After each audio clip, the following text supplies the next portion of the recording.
वो शाम को गांजा नहीं पीते हैं, वो शाम को गांजा नहीं पीते हैं। इनकी तरह की गांजा पी करके और इनकी तरह ढोंग नहीं करना है, न कि सरकार का ढोंग करना। इनकी तरह जाहिल मुख्यमंत्री जिस तरीके से बने बैठे, उनकी तरह जाहिल मुख्यमंत्री जिस तरीके से बने बैठे।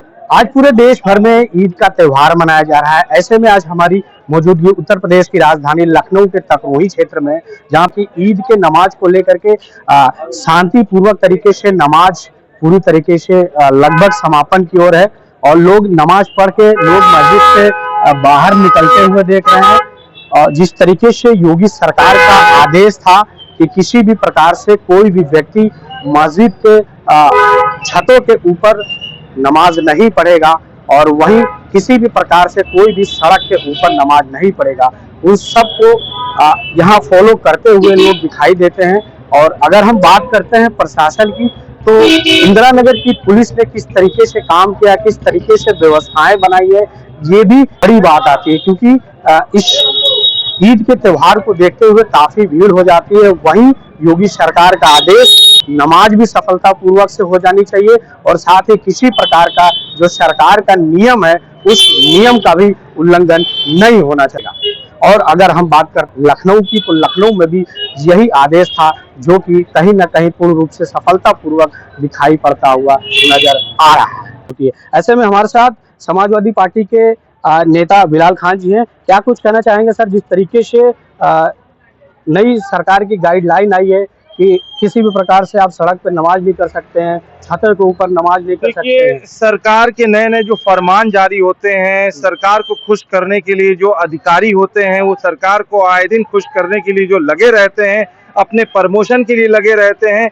ये सारी दुनिया से छिपा नहीं है। और रही बात ये है कि जो रोडों पे नमाज अदा करी जाती है, ये आपको भी पता है कि जब भीड़ मस्जिद में पूरी तरीके से मस्जिद फुल हो जाती है, तब मजबूरी में बाहर नमाज लोग पढ़ते हैं। ना कि हमें बाहर नमाज पढ़ने के लिए या पढ़ाने के लिए कोई इंस्ट्रक्शन या गाइडलाइन उस पर दी जाती है कि हम उस पर बाहर नमाज अदा करें। ऐसा कुछ भी नहीं है। ये नया नया फरमान जारी करके एक नए नए तरीके से लोगों को खुश करना और मेन मुद्दों से, असल मुद्दों से भटकाने का काम उत्तर प्रदेश की सरकार जो कर रही है, बिल्कुल ये घटिया कृत्य, ये नहीं करना चाहिए। लेकिन हमें उत्तर प्रदेश की जनता, उत्तर प्रदेश की जो आवाम है, वो आए दिन रोजगार मांग रही है। जो बेरोजगारी से त्राही त्राही कर रहे हैं लोग, वो मांग रहे हैं। महंगाई चरम सीमा पे, स्वास्थ्य व्यवस्था जो है वो उनकी बिल्कुल एकदम नकारात्मक तरीके से आप देख लीजिए स्वास्थ्य व्यवस्था, महिला का उत्पीड़न आप देख लीजिए, बलात्कार की घटना देख लीजिए, कुंभ का आप देख लीजिए कि 20,000 लोग मर गए, उनका आंकड़ा अभी तक सामने नहीं लाया गया। तो सरकार कहीं ना कहीं अपने मामलों को छुपाने के लिए ये नए नए मामले को जो उजागर करती है, मैं इसकी घोर निंदा करता हूं। वही तो योगी सरकार एक और आदेश फरमान जारी करती है कि नवरात्र के समय चल रहे, उसमें मीट की दुकानों को, मछली की दुकानों को, अंडे की दुकानों को भी 500 मीटर के दायरे में किसी भी धार्मिक स्थल के आसपास नहीं होनी चाहिए और रामनवमी के दिन पूर्ण रूप से प्रतिबंध रहेंगे। इसको कैसे नहीं, मैं बहुत अच्छी बात है कि इसका हमें फॉलो अप करना है और हमें सबका सम्मान और सबको साथ लेकर के चलना है।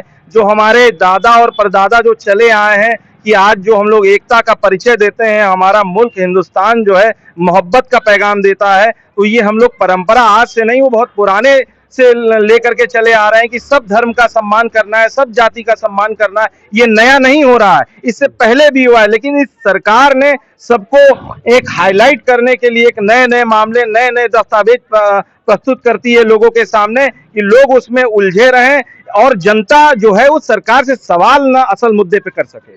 वही योगी सरकार के 8 वर्ष भी पूरे हुए, जगह जगह कार्यक्रम हो रहे हैं, जगह जगह उनके विधायक पहुंच रहे हैं, लोगों को अपनी योजनाओं के बारे में गिना रहे हैं और उन्होंने तमाम ऐसे कार्यक्रम किए जहां पे लोगों को बताया जा रहा है कि योगी सरकार ने 8 साल में बहुत बड़ी बेमिसाल हासिल की है। इसको आप लोग कैसे देखते हैं? तो हम तो नौजवान, किसी भी लड़के को पूछ लीजिए खड़ा करके, किसी भी नौजवान बच्चे को ले लीजिए, आप पूछ लीजिए कि आपको रोजगार मिला क्या?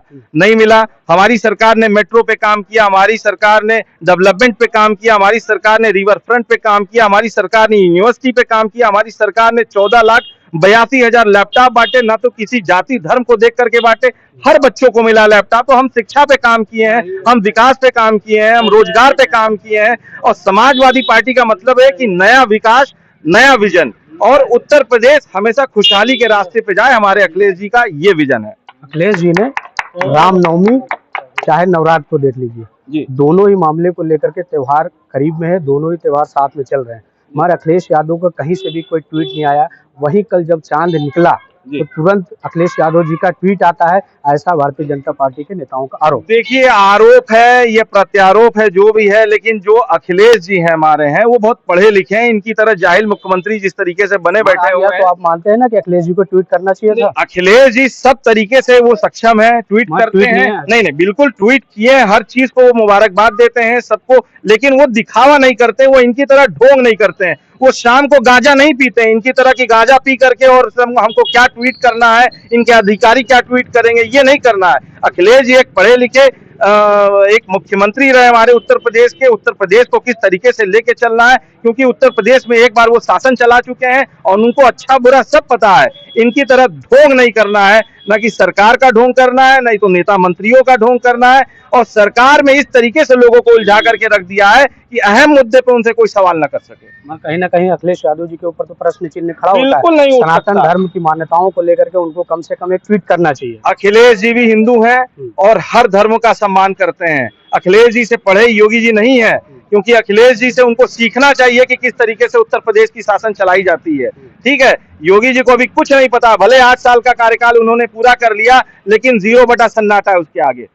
हम तो ये कहना चाहेंगे कि जैसे इस साल में योगी जी ने छतों पे नमाज बंद करा दी, रोड पे नमाज बंद करा दी, अगले साल नया आदेश पारित करेंगे कि मस्जिद में नमाज बंद कर दो पढ़ना, ईदगाह में नमाज बंद कर दो पढ़ना। रोड पे सब कुछ करना जायज है, बड़े बड़े भंडारे होंगे, बड़े बड़े लोग रैलियां करेंगे, नेताओं के स्टेटमेंट चलेंगे, नेताओं के भाषण होंगे, लेकिन हम लोग की 10 मिनट की नमाज में इतनी आपत्ति है, इतनी आपत्ति है, इतनी नफरत के बीच योगी सरकार और मोदी सरकार ने बोया है कि जिसका कोई जवाब नहीं है। हिंदू मुस्लिम लोग हैं यहाँ पे हिंदुस्तान में रहने वाले, इनके आपस में कोई मतभेद नहीं है, आपसी में कोई लड़ाई नहीं है, सिर्फ राजनीति की लड़ाई है। नेताओं का काम है सिर्फ लड़ाई कराना। हमें न कभी नवरात्रि से आपत्ति रही, न कभी किसी के त्योहारों से आपत्ति रही, लेकिन मुसलमान के हर त्योहार से, हर चीजों को लेके जो मोदी सरकार है, योगी सरकार है, उनको खुली आपत्ति है और खुला चैलेंज है। जैसे अभी इन्होंने किया कि इस बार ईद की नमाज या अलविदा की नमाज, हम लोग की नमाज कितनी देर की होती है, 15 मिनट 20 मिनट की, उस नमाज को लेके इतना बड़ा मुद्दा बनाया जाता है। असल में योगी सरकार, मोदी सरकार के पास में कोई दूसरा मुद्दा है भी नहीं चुनाव को लेके जिससे वो चुनाव जीते। एक ही मुद्दा है कि मुसलमान और हिंदू को लड़ाओ और अपनी राजनीति सरकार को चलाते रहो। मेरठ में भी एक नया आदेश पारित हुआ है। वहाँ के प्रशासन ने साफ तौर पर ये कहा है कि जो भी लोग आदेशों का उल्लंघन करेंगे उसके ऊपर सख्त एक्शन लिया जाएगा। वो चाहे उनका लाइसेंस जब्त किया जाएगा, चाहे उनका जो वीजा है उसको कैंसिल किया जाएगा। क्या आप लोगों को इसकी जानकारी? बिल्कुल जानकारी है। उसमें उल्लंघन करने वाला नहीं, वो पुलिस एक सिर्फ मुसलमान के लिए सारी रूल्स रेगुलेशंस है। यही अगर काम कोई हमारा दूसरा हिंदू भाई करेगा उसके लिए कोई रूल्स नहीं है। किसी का घर बुलडोजर से नहीं गिराया जाता, किसी का वीजा पासपोर्ट जब्त नहीं किया जाता है। हाँ, अगर कोई मुसलमान इंसान नमाज पढ़ेगा रोड पे या छतों पे पढ़ेगा तो उसके लिए सारे रूल्स रेगुलेशन एप्लीकेबल है। क्या कितनी खुशी रहती है घर परिवार में, एक दूसरे को कैसे आप लोग ईद की बधाई देते हैं? सब तरीके दी जाती है बधाई, ये तो दिल की खुशी है, सबको मिलनी चाहिए। सब लोग एक दूसरे में आपस में प्यार, कोई हो हिंदू मुसलमान सिख ईसाई कोई हो, सब लोग से गले मिलना चाहिए। कोई दिल में गिला शिकवा नहीं रखना चाहिए आज के दिन। आप लोग भी भैया घर से निकल के जिस तरीके से मस्जिद तक जाते हैं, आप लोग नमाज पढ़ते हैं, तो किस तरीके से इसे पूरा? ये बहुत अच्छा हुआ, बहुत अच्छा सारा इंतजाम होता है माशाल्लाह से। और ईदगाह में हम लोग ईद उल फित्र की नमाज अदा करते हैं बहुत सुकून से, इत्मीनान से और शांति के साथ। और अपने वतन हिंदुस्तान के लिए दुआएं भी की जाती हैं कि अल्लाह हमारे मुल्क में तरक्की और अता फरमाए। और प्रशासन की क्या व्यवस्था है? जैसे आप लोगों ने किया नमाज पे यहाँ, तो क्या किसी प्रकार की कोई अड़चन आने की? नहीं, कोई नहीं, प्रशासन ठीक है। प्रशासन आप लोग की सहमति दी? जी बिल्कुल, सहयोग किया बराबर? जी बिल्कुल सहयोग। अच्छा, और जिस तरीके से कुछ लोग जो राजनीति करते हैं उस पर कोई आया? नहीं, ऐसा तो कुछ नहीं है। खैर यहाँ पर बिल्कुल सही रहा, सब भाईचारे के साथ? जी बिल्कुल भाईचारे के साथ रहे। तो यहाँ पे देख सकते हैं कि जिस तरीके से नेता हैं वो अपनी अपनी प्रतिक्रियाओं में लोगों के बीच में बने रहते हैं। नेता जिस तरीके से अपनी अपनी बातें लोग रखते हैं, उनका साफ तौर पे ये भी कहना होता है कि उत्तर प्रदेश 8 साल बेमिसाल की जिस तरीके से दावे कर रही है वो पूरी तरीके से ढकोसला साबित होता है। और अगर बात करते हैं आज ईद की नमाज को लेकर के, तो वो इस क्षेत्र में पूर्ण रूप से शांति तरीके से व्यवस्थित ढंग से पूरी कर ली गई। वहीं कुछ ऐसी मस्जिदें थी जहाँ पे ये भी देखने को मिला कि वक्फ बोर्ड को लेकर के कुछ लोगों ने अपने हाथों में काली पट्टी बांध करके विरोध प्रदर्शन किया। तो ऐसी खास रिपोर्ट देखने के लिए बने रहिए। कैमरा पर्सन सूरज के साथ सनी शाह, लखनऊ।